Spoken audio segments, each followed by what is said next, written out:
Now to this interview. Thank you so much for staying with us this evening. The killing of women and children in the country is a pandemic, and the president should declare a state of disaster. That's the view by the Ubuntu Rural Women and Youth Movement based in Stellenbosch in the winelands of the Western Cape. Now, just recently, 4-year-old Tamia Botha from Paarl, as well as Bokgabo Poo, also 4 from Wattville in Ekurhuleni, were found murdered. And that's just 2 of the very high number of the young children, toddlers, babies who are being murdered in South Africa. The organization's Wendy Pekeur joins us now virtually from Stellenbosch to talk some more about their very strong view on this. Wendy, thank you so much for your time this evening. It feels like we turn on the television or the radio, we open the newspaper every day, and yet another one of our children has been murdered or raped or assaulted. And one cannot even start thinking of what those children have gone through in the last moments of their lives, and what their families then go through when the news is broken with them. Talk to us a bit about the work that the Ubuntu Rural Women and Youth Movement does, especially in communities that are struggling with the scourge of gender-based violence and child murders and rapes. Yes, thank you so much for this opportunity. We started a gender-based violence responder program last year when we launched a Grassroots Gender-Based Violence Alliance, and we've trained women from different rural areas and communities, and also women from grassroots gender-based violence organizations, because we know the women are in the trenches, they're on the ground, they are the first responders when a matter happens within the community. And then we started to keep an eye on children, an eye on vulnerable people such as elders in our communities. We're also keeping an eye on people with different abilities, because we know these are the most vulnerable people who often suffer at the hands of family members and people in the community. And so what we do is we would do court support. We would go with women to court, different GBV champions. We would support with protection orders, filling in the form, walking a journey with women. We would, from the court, we would come home, we would talk to the perpetrator. If the protection order is served, we gather the community around to make sure they keep an eye for the women to be safe, because often perpetrators are not arrested when a protection order is granted at court. They have to violate the order before they're arrested, but we often also see that they violate protection orders and they're not arrested. It's our duty then to call the police, to call the Department of Justice. We've done that many times when we felt the police have failed in their duties. 3 weeks ago, a woman was raped and we supported, and one of our champions called the police. She went with her to the police station. So the medical, they do the medical test and so forth. And then the court case happened, and our GBV champion was in court with her as well. And then he got released on bail. Now, despite her showing threatening messages that he sent from prison, they still granted him bail. We had to make sure that she's taken out of her home in that evening. So it displaced her in that particular moment, because we had to make sure that she's safe. He can't come onto the farm, but you can never promise. I've seen protection orders been granted. I've seen a woman in my very own community been killed by a husband while she had a 2-year-old child on her arm, and she had a protection order. So the order doesn't always protect you. It's a piece of paper, and there's a lot of disregard for that piece of paper. So what we do is we make sure that women are safe. We keep an eye. We report abuse. We're even to social workers when it involves children. We bring the social workers in. We speak to the police if there's sexual assault. We had 2 children removed already when there was a sexual assault by a relative in the house. And we make sure there's psychosocial support.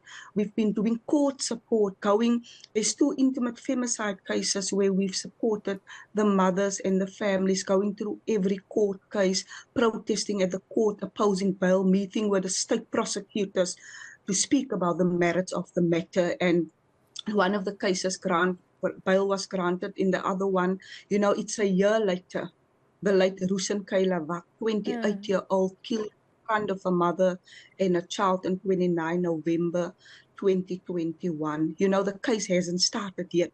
We've been going to court every month, and it gets postponed all the time. So there's a problem But what we realize is that, and that's why we also we do a lot of GBV blitzes in communities where we distribute pamphlets in 3 languages, where we inform women about their rights so they know where they can go to when there's Wendy, problems allow at me, home. if it can allow me to get in there, because I'm going to come to talking to you about the work that you're doing at community level, because at grassroots level Yes. is really probably where we need the most resources and the most focus. But in your experience, can you tell me, I mean, you've rattled off a few names there that ring a bell for me, because there's so many of these stories that we're seeing week in and week out. And I remember that story. Oh, that's from last year. Oh, it's still not in court yet. There's almost too many for us to keep track of. There's obviously a big picture issue here that needs a multi-pronged approach. We've heard it over and over again. Poverty is an issue. There's socioeconomic issues. Unemployment is an issue. Education. The setup of families is an issue. And the list goes on. We know that. But you're talking, the work that you do is on a day-by-day basis, taking women who are at threat, taking them by the hand, taking them to the police station. They get a protection order. The protection order isn't working. They show all the evidence to say their lives are at threat. The man or the person still gets bail. What do you believe is the 1 or 2 things that can be done immediately that can take women and their children out of peril almost immediately?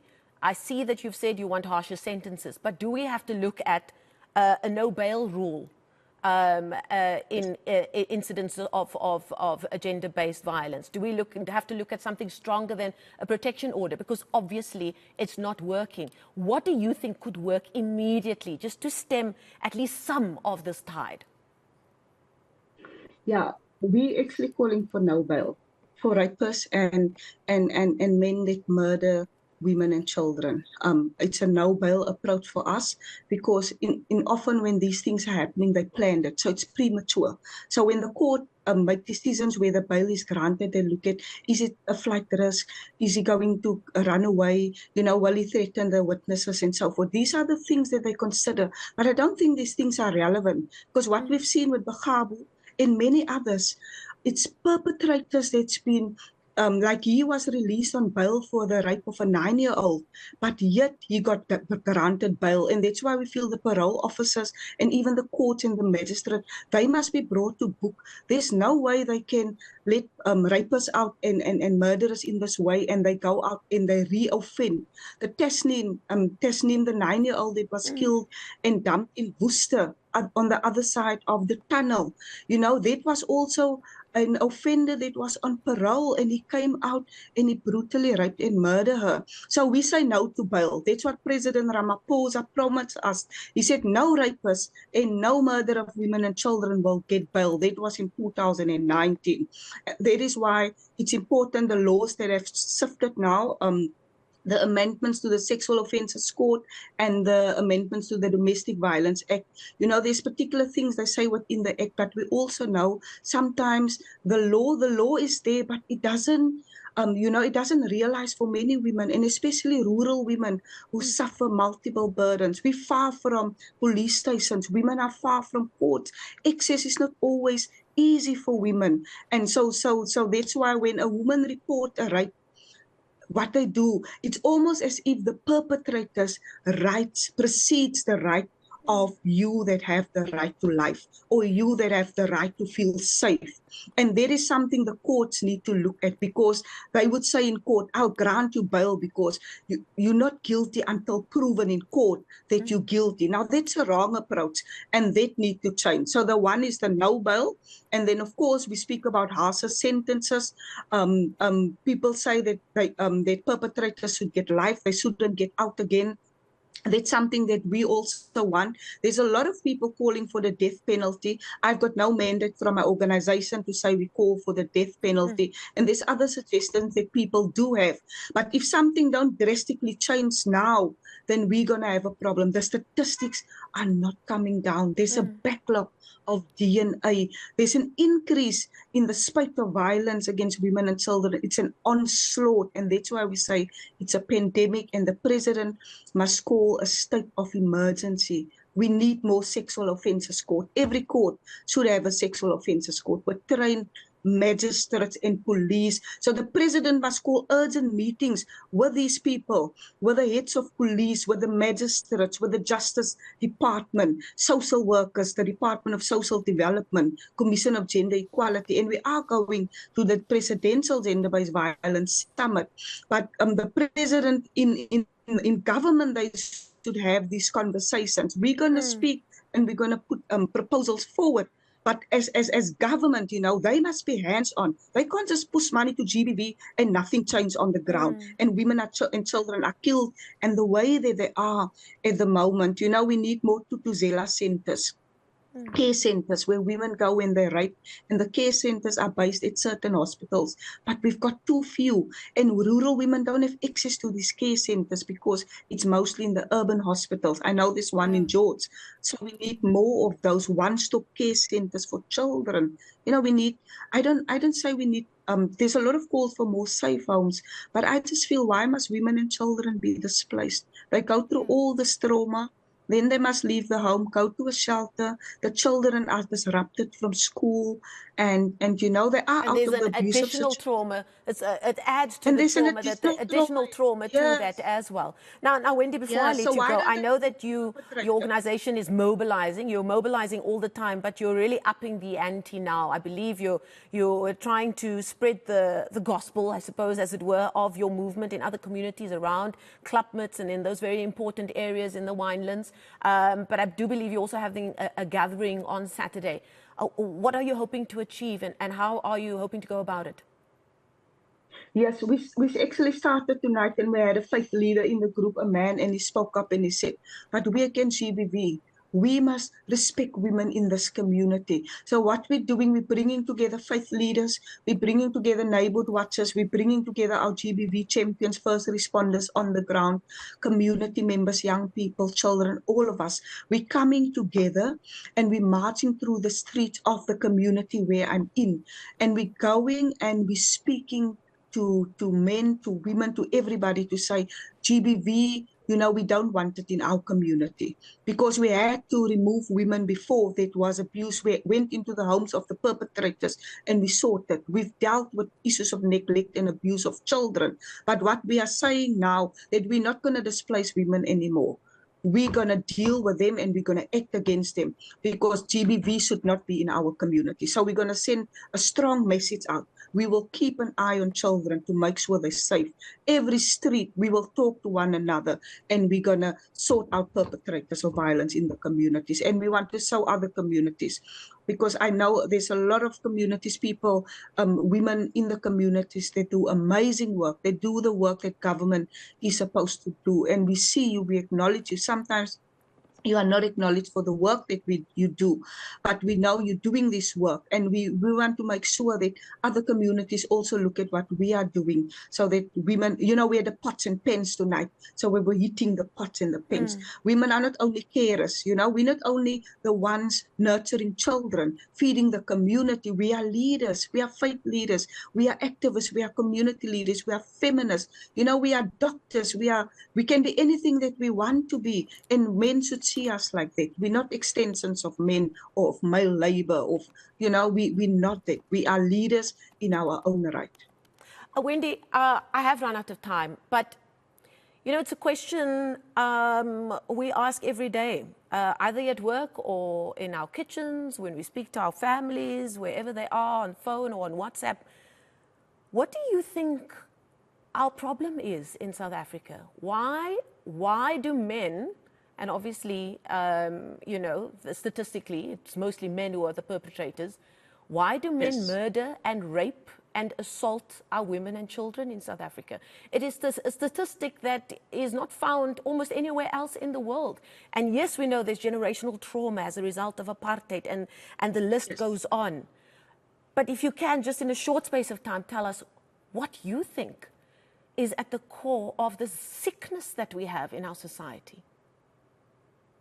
I think men has an identity crisis. That's the biggest thing, you know, and it has to do with the generational trauma that we went through. So young men get exposed to a lot of violence in communities. You know, I've seen a lot of young men who, you like, when there was abuse in the home, the father abuse or the grandfather, then the son abuse and the son abuse, and it passed on from generation to generation. And they think it's the way to go. So little boys goes through extreme trauma, and also little girls. And you often find the girl ending up in an abusive relationship, being abused, and you find the son becoming an abuser again. And that's the cycle that we need to break. And that's why boys, you know, we need to work with broken boys and even girls, broken girls that comes from broken homes. And because I believe when you heal that broken child, you're going to have a better adult. And that's not always an excuse, because there's a lot of cases where children come from abusive homes where they don't do these things because they know better. And it's also a power issue, man. It's men showing control over women. It's when men want to control women's bodies. 82-year-old raped and murdered by a 17-year-old. She could have been his grandmother. How on earth an 84-year-old raped, and she passed on as a result of the rape. And that happened in May, and now just recently, I think 2 weeks ago.